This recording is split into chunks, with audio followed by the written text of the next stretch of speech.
A brief history of Gautama Buddha. The accounts of the life of the Buddha have never been entirely consistent. In some places there is literary embellishment or exaggeration. Therefore, regarding the true nature of his life, it is very difficult today to determine exact details. Here we will only attempt a relative account, giving some fundamental outlines of the life of the Buddha. 1. Birth. A. Ancestry and birth. The birth of the Buddha, often called Buddha's nativity, in Pali is Vesak. Vesak is the name of a lunar month, usually corresponding to May in the Gregorian calendar. Vesak is also one of the most important days for Buddhists around the world.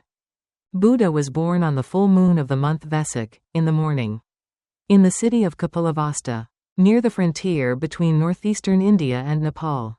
He was born as Prince Siddhartha Gautama. His father was King Suddhodana, of the Gautama clan. His mother was Queen Maya. His personal name was Siddhartha Gautama. Queen Maya, in a previous life when she was a diva in the Tusita heaven, fervently prayed that she might be reborn as a mortal human and be the mother who gives birth to a Buddha. Queen Maya was great among women.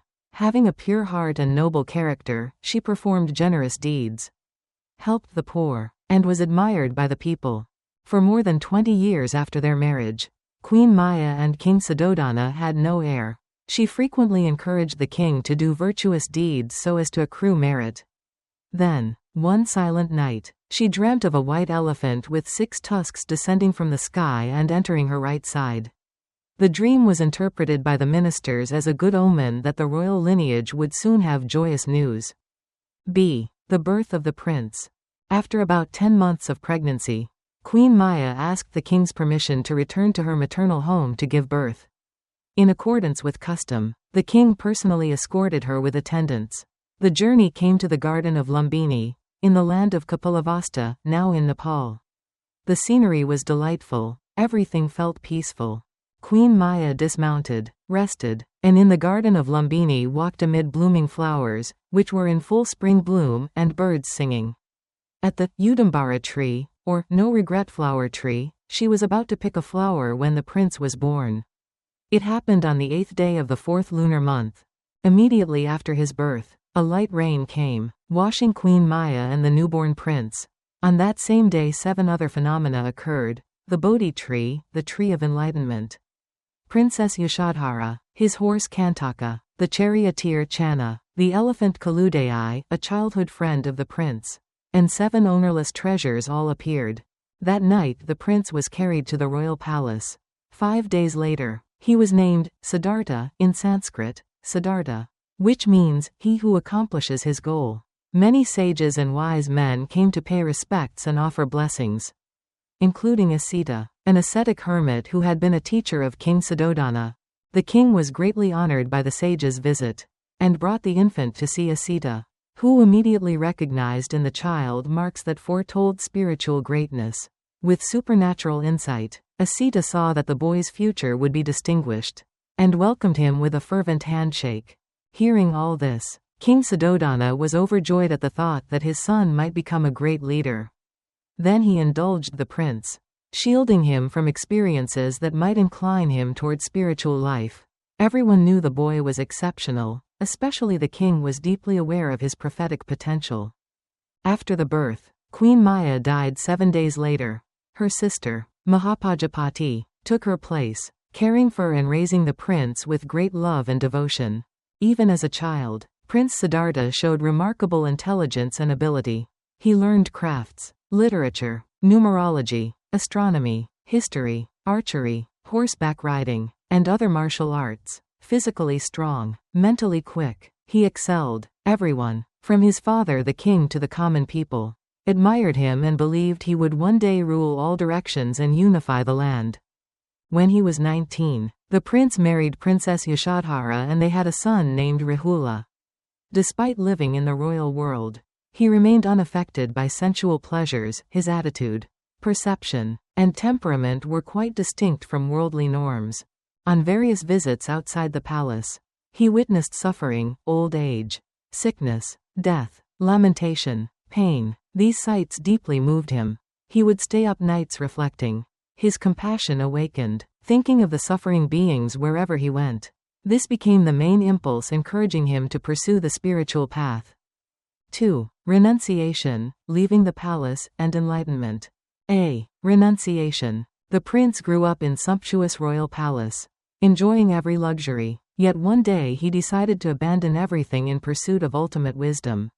When he realized that all things are impermanent, when existence and non-existence, success and failure, birth and death, old age and disease are inevitable, when all adornments of wealth, rank, physical pleasure are but illusions, then he resolutely renounced the world. He left the palace life to seek truth and lasting peace. Compassion for the suffering of beings deeply moved him. On the night of the 7th, in the 2nd lunar month, while all were asleep, he told his charioteer Channa to prepare the horse Kanthaka and escape the palace toward the east, toward the land of Lumbini. At dawn of the 8th of the 2nd lunar month, he removed his royal attire, including his fine robe and crown, shaved off his hair, becoming a mendicant, Samsariya, a monk. He was 29 years old. He left behind the attachments of the world and set out to find a path of liberation for humanity. He practiced asceticism for 6 years. He endured great hardships, suffering, and renunciation with steadfast determination, infinite faith, giving himself up in service. This was a life of struggle that the ordinary human hardly could bear. Despite the severity, he did not achieve liberation through those practices alone. B. Enlightenment. Realizing that extreme asceticism was not the way to enlightenment, only leading to suffering without release, he accepted milk rice, huncha, a bowl of milk and rice, offered by Sujata. After partaking of this bowl, his strength gradually returned. He discerned clearly the worldly truths, abandoned empty practices, and then proceeded to the Bodhi Tree, often called the Ficus religiosa, or Tree of Awakening, at Bodh Gaya, where he sat in the lotus position, cross-legged, and made the vow, "I will not rise from this seat until I attain supreme enlightenment, if I do not attain the highest awakening. May I perish here." Then he entered into the Vajra meditation, severing the first link of ignorance in the chain of dependent origination, the first of the 12 nidanas.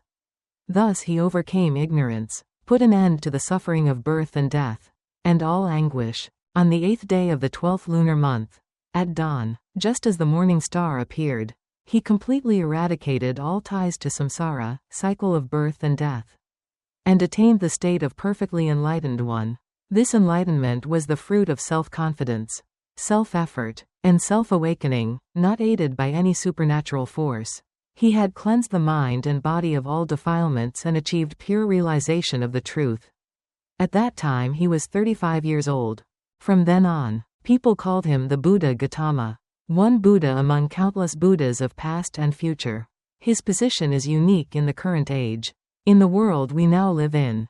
As stated in the Anguttara Nikaya, Volume 1 page 29, a person, O monks, when born in the world, is not two, has no equal, no peer, without likeness, without counterpart, without match, without equal standing, that person is the Tathagata, the Arahant, the fully enlightened one. Buddha's first sermon was delivered at the Deer Park in Benares. He taught the 4 Noble Truths to the 5 ascetics. 1. Suffering. 2. Its origin. 3. Cessation. 4. The path leading to its cessation.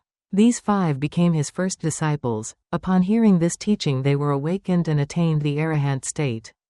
This was the historical turning point that inaugurated Buddha's public teaching of the true Dharma, and from then on his true disciples remembered this teaching as the foundation of his entire doctrine. In the Samyutta Nikaya v. Chapter 12, Section 2, the Dhammacakkappavattana Sutta, after hearing these 4 noble truths, the false views shattered, transcendent wisdom arose, the 5 ascetics were awakened and entered arahantship. Thus was formed the triple gem: Buddha, the teacher; Dharma, the teaching; Sangha, the community of monks. After this, the Buddha accepted Venerable Yasa and 54 others into the Sangha in Benares. When the Sangha reached 60 arahants, he encouraged them to go forth to spread the Dharma widely. What began as a very small seed later flourished 100-fold in all 4 directions: the monastic order, the Buddhist community. 3. Parinirvana, final passing away. For 45 years, The Buddha traveled throughout the vast land of India, from one place to another. Wherever his feet touched, the bright light of the Dharma shone splendidly. Day after day he followed a strict schedule, never shirking duty, never neglecting his teaching. From young to old, from rainy season to dry, in the course of the year of 12 months. For 8 of them he braved wind, rain, exposure, caring for other beings without concern for himself. One day, sensing that his life was approaching its end and that his strength was waning, he called all his disciples together and said, "Life is truly short. I am old now. I shall soon part from you. Those who have long relied upon me, you should strive diligently. Be careful and cautious. Always keep high moral conduct. Maintain pure and noble thoughts. Take good care of your mind. By upholding these principles, through an active life of virtue, you will be freed from the cycle of birth and death, from all sorrow and suffering. All compounded things are impermanent. Be diligent." That year the Buddha was 80 years old. He returned to Kusinara, a small, peaceful and remote village. He passed away, entered Parinirvana, lying between 2 Sala trees on a full moon day in the month of Vesak. Thus Vesak is commemorated as the day of his birth, his enlightenment, and his Parinirvana. Today, Buddhists all over the world observe a ceremony that embodies these 3 events with deep faith and sincere devotion. To commemorate the day the Buddha descended into the world, attained enlightenment after 6 years of ascetic practice and 49 days of meditation beneath the Bodhi Tree at Bodh Gaya. Every year as the full moon of the 4th lunar month approaches, Buddhists worldwide, regardless of tradition, Theravada, Mahayana, Vajrayana, Zen, etc., joyfully prepare to celebrate his nativity.